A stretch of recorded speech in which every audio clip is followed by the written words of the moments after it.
জলপাইয়ের সিজনে প্রতি বছরই আমি এই আচারটা বানিয়ে থাকি আর এবছরও বানিয়েছি। প্রতি বছর যখন এই আচারটা বানাই বানানোর সাথে সাথেই শেষ হয়ে যায়, এতটা মজার হয় এই আচার। হ্যালো এভরিওয়ান, আসসালামু আলাইকুম, welcome back to my channel Saima's kitchen. আজ আমি আপনাদেরকে বানিয়ে দেখাবো সবচাইতে মজাদার আচার, জলপাইয়ের গুল্লি আচার। এই আচারটা এতটাই মজার হয় যে বানানোর সাথে সাথেই ফুরিয়ে যায়। আমি এখানে আজকে একদম টাটকা গাছ থেকে পাড়া জলপাই নিয়ে নিয়েছি।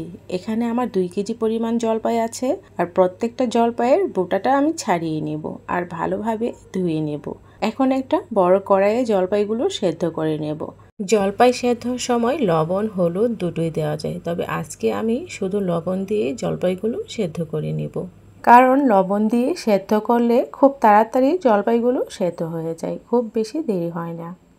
আর জলপাইগুলো যখন এভাবে ফেটে উঠবে তখন বুঝবেন জলপাইগুলো খুব ভালোভাবে সেদ্ধ হয়ে গেছে। জলপাইগুলো আমি একটা ঝাঁঝরিতে ঢেলে নিয়েছি। এখানে একটা মশলা বানিয়ে নিয়েছি আচারের জন্য। এখানে আমি নিয়ে নিয়েছি পাঁচফোড়ন, ধনিয়া, শুকনো মরিচ, মৌরি। এই সব কিছু একসাথে ভালোভাবে ভেজে নিব হালকা আঁচে।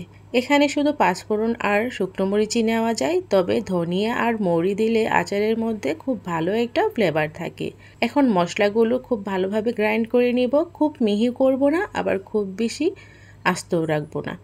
এখন আচারের মশলাটা আমার তৈরি হয়ে গেছে। আচারের মশলাটা একটা সাইডে রেখে দিয়ে আমি জলপাইগুলো ঠান্ডা হয়ে গেছে সেগুলো হাতের সাহায্যে চটকিয়ে নেব। জলপাইগুলো খুব ভালোভাবে সেদ্ধ হয়েছে, হাতে নেওয়ার সাথে সাথেই জলপাইগুলো গলে যাচ্ছে। প্রতি বছর যখন আমি এই জলপাইয়ের আচারটা বানাই বিচিগুলো আলাদা করে রেখে দিই আর জলপাইগুলো পাটার সাহায্যে বেটে নিই। আর শিলপাটায় বেটে নিলেই এই আচারটা খুব ভালো হয়। তবে এবছর আমি আচারটা আর বাটবো না, হাতের সাহায্যেই বিচিসহ খুব ভালোভাবে চটকিয়ে নিয়েছি। আচারের জন্য কড়াইয়ে দিয়ে দিয়েছি হাফ কাপ পরিমাণ সরিষার তেল, দিয়ে দিয়েছি 2 টুকরো তেজপাতা, 2 টুকরো দারুচিনি আর দিয়ে দিয়েছি 1 চামচ পরিমাণ রসুন বাটা। খুব ভালোভাবে কিছুক্ষণ ভেজে দিয়ে দিয়েছি চটকানো জলপাইগুলো। জলপাইগুলো তেলের সাথে বেশ কিছুক্ষণ ভেজে নিব, এতে করে আচারের মধ্যে রসুনের ফ্লেভারটা পুরোপুরি চলে আসে। আর ভাজা হয়ে গেলে দিয়ে দেব শুকনো মরিচের গুঁড়ো। এখানে আমি 1 টেবিল চামচ পরিমাণ ব্যবহার করেছি। দিয়ে দিয়েছি অল্প পরিমাণে হলুদ রঙের জন্য, দিয়ে দিচ্ছি স্বাদ মতো লবণ আর যে মশলাটা বানিয়েছিলাম সেখান থেকে 1 চামচ পরিমাণ।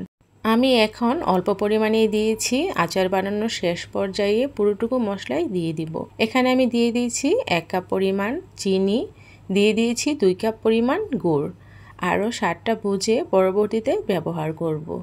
এখানে আমি মিষ্টির পরিমাণটা মোটামুটি ভালোই রেখেছি। আর পুরোটা আচার বানাতে আমার মোটামুটি 1 কেজি পরিমাণ চিনি লেগেছে। আচারে চিনির পরিমাণটা একটু কম ছিল, তাই এখন আমি আরও 1 কাপ পরিমাণ চিনি দিয়ে দিয়েছি।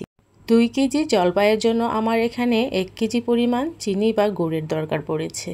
আপনারাও স্বাদ বুঝে বা আপনাদের নিজের পছন্দ মতো চিনি বা গুড় ব্যবহার করবেন। আর আচারের মধ্যে আমি চিনি গুড় দুটোই ব্যবহার করেছি, এতে স্বাদ কালার দুটোই খুব ভালো আসে। ভাজতে ভাজতে আচারের কালারটা অনেকটাই চেঞ্জ হয়ে এসেছে। এখন আমি এখানে দিয়ে দিব 2 টেবিল চামচ পরিমাণ ভিনেগার। আর এই ভিনেগারটা দেওয়াতে আচারটা দীর্ঘদিন পর্যন্ত ভালো থাকবে। আচারটা যদিও দীর্ঘদিন পর্যন্ত রাখার প্রয়োজনই পড়ে না, এর আগেই শেষ হয়ে যায়। এখন শেষ মুহূর্তে আমি আচারের সবটুকু মশলাই এখানে দিয়ে দিব। এতে করে আচারের মধ্যে মশলার ফ্লেভারটাও খুব ভালো আসে আর আচারটা খেতেও খুব ভালো লাগে। আচার হয়ে এসেছে, নামিয়ে ঠান্ডা করে নেব। আর এখন এই আচারের সাথে আমার আরও কিছু উপকরণের দরকার আছে। এখানে আমি নিয়ে নিয়েছি চিলি ফ্লেক্স, সাথে মিশিয়ে নিয়েছি লবণ, অল্প পরিমাণে চিনি আর এখন একটু সরিষার তেল নিয়ে নিয়েছি। এই সরিষার তেল হাতে মাখিয়ে আচার নিয়ে আচারের ছোট ছোট গোল গোল বল তৈরি করে নিই আর রেখে দেব চিলি ফ্লেক্সের মধ্যে। সবগুলো আচারই এরকম গোল গোল করে বানিয়ে নিব।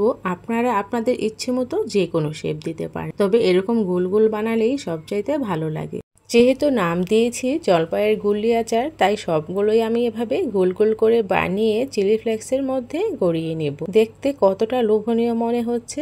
চাইলে এই রেসিপি ফলো করে এরকম লোভনীয় আচার আপনারাও বানিয়ে ফেলতে পারেন খুব সহজেই। আর বাচ্চাদের জন্য যখন এই আচারটা বানাবেন তখন শুধু এই চিলি ফ্লেক্সের মধ্যে আর গড়াবেন না, বাচ্চারা খুবই মজার সাথে এই আচারটা খেতে চাইবে আর বাহিরের দোকান থেকে কখনোই আচার কিনে খেতে চাইবে না। এতটা মজার হয় এই আচার। আমার ভিডিওটা যদি আপনাদের কাছে বিন্দুমাত্র ভালো লেগে থাকে তাহলে অবশ্যই আমার চ্যানেলটিকে সাবস্ক্রাইব করে আমার পাশেই থাকবেন। আল্লাহ হাফেজ।